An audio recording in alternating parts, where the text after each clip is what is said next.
প্রকাশ করত পরিবার পরিজনদের প্রতি সমবেদনা জ্ঞাপন করছে। দ্বিতীয় প্রস্তাব, আসামের যেসব সরকারি মাদ্রাসা স্কুলে রূপান্তরিত হয়েছে অধ্যকার যৌথ সব মাদ্রাসাকে পুনর্বহাল করার লক্ষ্যে আসাম সরকারের কাছে দাবি জানাচ্ছে। তৃতীয় প্রস্তাব, আমরা এই প্রস্তাবে একমত নানি অকল।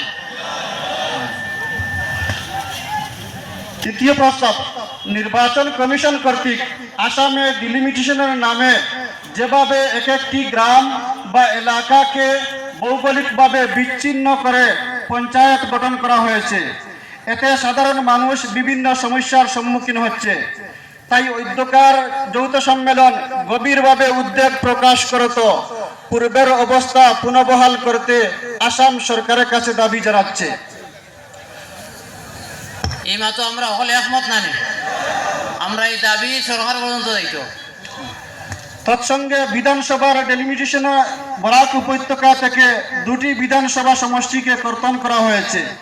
এতে মানুষের কোনো কল্যাণ হয়নি, বরং আর্থিকভাবে মানুষ হয়রানির শিকার হচ্ছে। তাই অধ্যকার যৌথ সম্মেলন বরাক উপত্যকার স্বার্থে এই 2টি বিধানসভা সমষ্টিকে পুনর্বহালের দাবি জানাচ্ছে। পুনর্বহাল করা হোক, এই আমরা দাবি একমত আমরা। চতুর্থ প্রস্তাব, ব্রিটিশ সরকার মুসলিম পার্সোনাল ল সুরক্ষার জন্য 1935 সালে মুসলিম বিবাহ ও বিবাহ বিচ্ছেদ রেজিস্ট্রেশন আইন প্রবর্তন করে সমগ্র দেশে চালু করেছিল। কিন্তু অতি দুঃখের বিষয়, আসাম সরকার বিগত সনের 23 ফেব্রুয়ারি এই আইন বাতিল করে দেয় এবং 1954 সালের স্পেশাল ম্যারেজ অ্যাক্ট অনুযায়ী বিবাহের রেজিস্ট্রেশন বাধ্যতামূলক করা হয়। জেলা পঞ্জীয়ক বা উপপঞ্জীয়ক এর মাধ্যমে বিবাহ রেজিস্ট্রেশন করা বেসাপেক্ষ ও কষ্টদায়ক।